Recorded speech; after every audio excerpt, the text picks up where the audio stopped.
Welcome to our deep dive into the really captivating world of Venus. You gave us some really incredible research on its unique timekeeping, and It's a yeah, and it's safe to say we're hooked. Just imagine a planet where a day is actually longer than a year. It's a uh, concept that really flips our earthbound understanding of time on its head. it certainly does. It really challenges our very definition of what a day even means. Exactly, and that's precisely what we're going to be unpacking today. We'll unravel how this is even possible, what it might feel like to experience time on Venus, and what this tells us about the amazing diversity of planets out there. But before we get too deep, let's do a quick recap. Venus, often called Earth's sister planet, shares a similar size and composition with our home planet. Um, Yes, but despite these similarities, Venus charted a very different evolutionary course, didn't it? It's a world of extremes, scorching temperatures, a dense and toxic atmosphere, and winds that would make a hurricane seem like a gentle breeze. and that leads us to the mind-boggling fact. A Venusian day, meaning one full rotation on its axis, lasts a staggering 243 Earth days. Compare that to its year, the time it takes to orbit the Sun, which is a relatively short 225 Earth days. It's almost like the planet is playing a cosmic joke on us. We think of a year as this grand cycle, but on Venus, a day dwarfs it completely. It's as if time itself is stretched and distorted on Venus. I can't even begin to imagine what it would be like to experience that kind of temporal shift. It'd be utterly disorienting, to say the least. Imagine a sunrise that takes weeks to fully unfold with the sun crawling across the sky at a glacial pace. Then a twilight that stretches on for what would feel like an eternity to us, gradually giving way to a night that lasts longer than some seasons on Earth. Okay, so let's talk about what might be causing this incredibly slow spin and backward rotation. Venus rotates in the opposite direction to most planets, so its sun rises in the west and sets in the east. Why is that? That's a question that has puzzled scientists for a long time. It's likely due to a complex interplay of factors that have acted upon Venus over billions of years. One major factor is the immense gravitational pull of the sun, which exerts tidal forces on Venus, much like the moon's gravity influences our tides on Earth. So the sun's gravity is constantly tugging on Venus, affecting its rotation. Precisely. Over eons, these tidal forces, coupled with the gravitational influence of other planets in the solar system, may have gradually slowed Venus's rotation and even caused it to spin in reverse. It's a bit like a cosmic tug of war, with these gravitational forces shaping the planet's destiny. That makes sense, but there's also the theory about a massive impact early in Venus's history, right? Couldn't that have also played a role in its unusual rotation? Absolutely. Some scientists believe that a collision with a large object, perhaps a rogue planet or a massive asteroid, could delivered a colossal blow to Venus, disrupting its original rotation and sending it spinning backward. So it's possible that a single cataclysmic event billions of years ago had a lasting impact on the planet's rotation. Talk about a cosmic butterfly effect. It really highlights the interconnectedness of events in the universe. Even seemingly insignificant events can have profound and long-lasting consequences. That's fascinating. But I'm also curious about the actual experience of a Venusian day. What would it feel like? The research you shared mentions an extended twilight, right? Yes, because of the slow rotation, the transition between day and night would be incredibly drawn out. Instead of a sharp division between light and darkness, imagine a perpetual twilight that could last for weeks. The sky would slowly shift from a fiery red to a deep violet as the sun gradually sank below the horizon, only to slowly reemerge on the opposite side. It would be a completely different way of experiencing time. It makes our earthly concept of a day seem almost arbitrary. We're so used to a rapid shift from day to night. But on Venus, it'd be a gradual, almost meditative process. I wonder how that would affect the development of life if it ever existed there. That's a question that scientists are still grappling with. How would life adapt to such extreme conditions and a completely different perception of time? Would it even be possible? This brings up another point. Earlier, we talked about Venus as a hostile, extreme world, but it's also incredibly valuable for scientists, isn't it? Absolutely. Venus is like a giant laboratory for studying planetary evolution under extreme conditions. It helps us understand the limits of habitability and the forces that shape planets. So studying Venus, even though it's so different from Earth, actually helps us learn more about our own planet and the conditions that make life possible. Precisely. By observing what happened on Venus, we can gain insights into the delicate balance of factors that led to life on Earth and potentially on other planets as well. It expands our understanding of the universe's possibilities.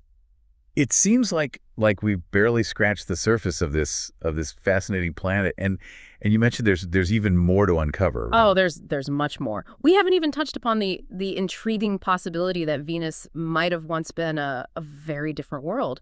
Some scientists believe it may have even harbored oceans and a more temperate climate. Wait, you're telling me that that scorching wasteland might have once been an ocean world? That's incredible. I can't wait to dive into that. Well, hold on to your hats because that's exactly what we'll be exploring next. Perfect. We'll be back in a moment to continue our deep dive into the mysteries of Venus. Stay tuned. Welcome back to our deep dive into the mysteries of Venus. Before the break, we were talking about how studying Venus, despite its extreme conditions, can actually teach us a lot about our own planet and the forces that shape worlds. It is fascinating how a planet that seems so alien can hold so many clues about our own cosmic backyard. And speaking of alien, you mentioned that Venus might have been a very different place, perhaps even harboring oceans. That's a pretty big leap from the scorching inferno we see today. It is a stark contrast, isn't it? But there's compelling evidence suggesting that billions of years ago, Venus might have been a much, much more Earth-like world. What kind of evidence are we talking about? It's hard to imagine a tropical paradise when you look at the images of Venus's surface today. It's true, the surface is incredibly hostile now, but scientists have been studying the chemical composition of Venus's atmosphere, and they found some intriguing clues. For example, the ratio of deuterium to hydrogen in the Venusian atmosphere is much higher than on Earth. Okay, I have to admit, chemistry isn't my strong suit. Mm. Can you break down what that means and why it's significant? Of course, deuterium is a heavier form of hydrogen, and the ratio of these two isotopes can tell us a lot about a planet's history of water. The high deuterium to hydrogen ratio on Venus suggests that the planet once had a significant amount of water, possibly even oceans. So the water, or at least the hydrogen from that water, Mhm. is still there, just locked away in the atmosphere in a different form. That's like a planetary ghost story. Exactly. It's a haunting reminder of what Venus might have been, and it's not just the deuterium ratio. There's other evidence like the presence of granite on the surface. Granite forms in the presence of water, so that's another piece of the puzzle that points toward a wetter past. It's like piecing together a cosmic crime scene, using these chemical and geological clues to reconstruct what Venus was like billions of years ago. But if Venus did have oceans, what happened to them? How did it transform from a potential water world into the scorching wasteland we see today? That's where the runaway greenhouse effect comes into play, and it's a process that has some very real implications for our own planet. Okay, let's dive into that. I know the greenhouse effect is a big deal when we talk about climate change on Earth, but how does it work on Venus? It all starts with the atmosphere. Venus has an incredibly dense atmosphere composed primarily of carbon dioxide. CO2 is a greenhouse gas, meaning it traps heat from the sun. On Earth, we have a natural greenhouse effect that keeps our planet warm enough to support life. But on Venus, things went into overdrive. So too much of a good thing. Precisely. As the sun continued to heat Venus, more and more water vapor entered the atmosphere. Water vapor is also a potent greenhouse gas, so this created a feedback loop. The hotter it got, the more water vapor was released, trapping even more heat. So it's like a vicious cycle where the greenhouse effect just spiraled out of control. Exactly. Eventually, the temperatures became so extreme that the oceans boiled away, and the water vapor in the atmosphere broke down into hydrogen and oxygen. The hydrogen escaped into space, while the oxygen reacted with surface rocks, leaving behind the thick, CO2-rich atmosphere we see today. Wow, that's a pretty bleak scenario. It Yeah. makes you wonder if something similar could happen on Earth. It's a sobering thought, and it's one reason why scientists are so interested in studying Venus. By understanding how the runaway greenhouse effect took hold on Venus, we can gain insights into the delicate balance of our own planet's climate and the potential consequences of unchecked global warming. It's a stark reminder that even seemingly stable planets can undergo drastic transformations, and it highlights the importance of understanding and addressing climate change here on Earth. Absolutely. Venus serves as a cautionary tale demonstrating the potential consequences of an unchecked greenhouse effect. So we've talked about Venus's slow rotation, the evidence for its once watery past, Yeah. and the devastating runaway greenhouse effect that transformed it into the scorching world we see today. But you mentioned there's still more to uncover about this enigmatic planet. What else is there to explore? There's a whole other layer to this Venusian onion. We've been focusing on the planet's distant past, but what about its future? And how might understanding Venus help us better prepare for the challenges facing our own planet? Okay, now I'm really intrigued. Let's dive into that. Welcome back to our deep dive into Venus. We've covered a lot of ground, from its mind-bendingly slow rotation to the evidence suggesting it might have once been an ocean world. Right, right. But now I'm really curious about this whole idea of Venus's future and what it might teach us about Earth. It's a fascinating area of study. While Venus may seem like a cautionary tale, a world consumed by a runaway greenhouse effect, Mhm. it can offer valuable insights into the long-term evolution of planets, including our own. So it's not just about looking back at Venus's past, but also using it as like a crystal ball to glimpse into the possible futures of Earth. Exactly. By studying Venus, we can learn about the processes that drive planetary change over vast timescales. For example, scientists are exploring how Venus's volcanic activity has shaped its surface and atmosphere over billions of years. Yeah, I remember reading in the research you shared that there's evidence of recent volcanic activity on Venus. Uh-huh. Does that mean the planet is still geologically active? That's right. Unlike Mars, which seems to have cooled down significantly, Venus shows signs of ongoing volcanism. This suggests that its interior is still hot and churning, releasing gases and heat into the atmosphere. So Venus is a dynamic planet, still evolving and changing.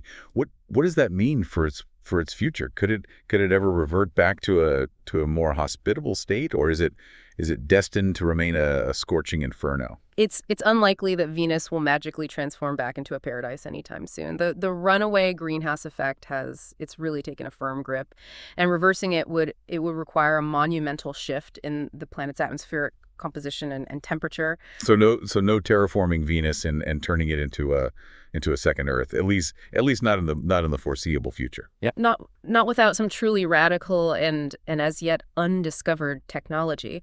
However, studying the processes that drive Venus's ongoing evolution, like volcanism and atmospheric circulation, can help us understand how planets respond to long-term changes, including changes caused by external factors like the sun's increasing luminosity. Oh, that's an interesting point. The sun is gradually getting hotter, isn't it? Yeah. So even if we manage to mitigate human-caused climate change on Earth, we'll still have to contend with the sun's increasing energy output over millions of years. Precisely. And Venus, with its extreme environment and ongoing geological activity, provides a unique opportunity to study how a planet's climate and surface features evolve under the influence of a changing star. So by observing Venus, we're not just learning about its past and present, but also gaining insights into the potential challenges that Earth might face in the far future. It's like having a front row seat to a planetary evolution experiment.